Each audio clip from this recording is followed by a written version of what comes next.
নওশাদ সিদ্দিকীর মতন ইমানদার মানুষ পার্লামেন্টে 2-10টা পাঠালে কি উপকৃত হতেন আপনারা, সেটা আমি বলবো না।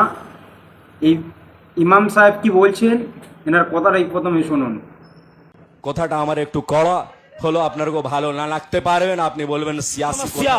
এই নওশাদ সিদ্দিকী সাহেব মতন লোক একজন এখন আছে, যদি এরকম লোক আপনি 10-20 জন অ্যাসেম্বলিতে পাঠিয়ে দেন তাহলে কি হবে আপনার সমস্যার জন্য? समझ में आ रही है मेरी बात?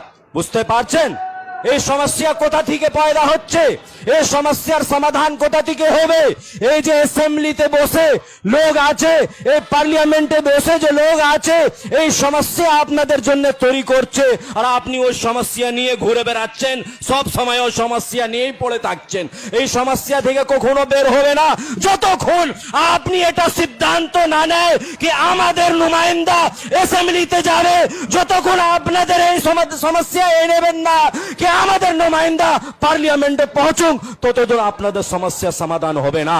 এই দেখছেন অনেক পলিটিক্যাল পার্টিতে অনেক আপনার লোক আছে, উমার নাম মতন আছে, নওশাদের নাম মতন লোক আছে, হকিকুল ভাইয়ের নাম মতন লোক আছে, ইমতিয়াজ মোল্লা ভাইয়ের নাম মতন লোক আছে, যাকে আপনি ভাবছেন যে এই তো মুসলমান আছে, এই আমার কথা বলবে, এই তো আমার সমস্যার সমাধান করবে, কিন্তু একটা জিনিস মনে রাখবেন, ওই আপনার লোক নেই, ও আপনার নুমাইন্দা নেই, ওই পার্টির নুমাইন্দা আছে।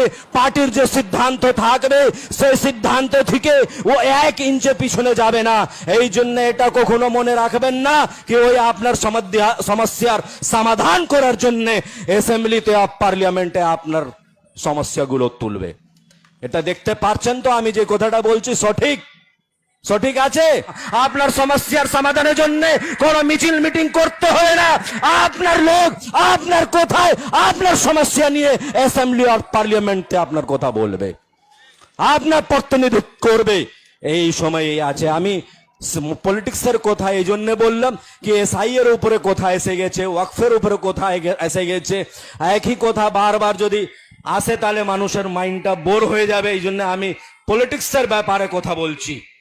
এই খুব ভালো লাগছে কি একবদ্ধভাবে SDPI social democratic party of India, এখানে আছে সেকুলার ফ্রন্ট অফ ইন্ডিয়া, এখানে আছে আমার ইমতিয়াজ ভাইয়ের আজাদ সমাজ পার্টি, এখানে আছে ওয়েলফেয়ার পার্টি অফ ইন্ডিয়া, এখানে আছে ইন্ডিয়ান মুসলিম লীগ, এইসব আপনার প্রতিনিধিত্ব করবে। আপনার এটা রিপ্রেজেন্টেটিভ অ্যাসেম্বলিতে তৈরি হয়ে যাবে। এটাকে কে করবে? এটা জনগণ যদি চায় তখনই এই সম্ভব হবে। যদি আপনি না চান কি আমার সমস্যা সমাধান হবে না, তাহলে আপনার কিছু হবে না, এরকমই মিটিল মিচিং করতে ধর্ণা করতে থাকবেন। বন্ধুবান, কথাটা আমার একটু কড়া হলো, আপনার ভালো না লাগতে পারবেন, আপনি বলবেন সিয়াসি কথা বলছেন, পলিটিক্সের কথা বলছেন। আপনি একটা বুঝুন कि बगैर सियासत के, बगैर पॉलिटिक्स के आप कुछ भी नहीं कर सकते। आपको अगर एक किसी प्रमाण पत्र लेना पड़ता है तो आपको काउंसलर के पास जाना पड़ेगा। আপনার নলির যদি লুংড়া হয়ে যায়, পাড়া যদি লুংড়া হয়ে যায়, তাহলে আপনাকে প্রধানের কাছে যেতে হবে। কোন জিনিসের সার্টিফিকেট নিলে আপনাকে এমএলএ কাছে যেতে হবে। পলিটিক্সের সঙ্গে আমাদের সব সময় জুড়ে থাকতে হবে। এই জন্য আপনাকে এই সিদ্ধান্ত নিতে হবে।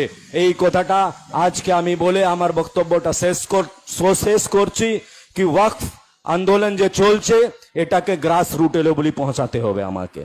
যেরকম শামসুল মল্লিক সাহেব খুব গুরুত্বপূর্ণ কথা বলেছেন কি মসজিদ, মাদ্রাসা, কবরস্থান যত আছে তার পেপারগুলো ঠিক করার জন্য আজকে এখান থেকে বার্তা আপনারা নিয়ে যাবেন। দ্বিতীয় কথাটা এসআই এর উপরে যে কথাটা বলছেন, উনিও খুব গুরুত্বপূর্ণ কথা বলে দিয়েছেন কি এসআই এর জন্য খুব ভয় করার দরকার নেই, কিন্তু কাগজপত্র ঠিক করে রাখতে হবে। সবাইকে পাসপোর্ট, আধার কার্ড, জমিনে দলিলগুলো এইগুলো ঠিক করে রাখতে হবে। এই বলে আমার কথাটা শেষ করলাম। আখিরু দাওয়ানা আলহামদুলিল্লাহ রাব্বিল আলামিন। প্রিয় দর্শক, আপনারা ভিডিওটি দেখলেন। যারা এই ভিডিওটি দেখছেন অবশ্যই শেয়ার করবেন, আর ভিডিওটি ব্যক্তিটি কী বলেছে, কার কী মতামত অবশ্যই কমেন্ট বক্সে জানাবেন।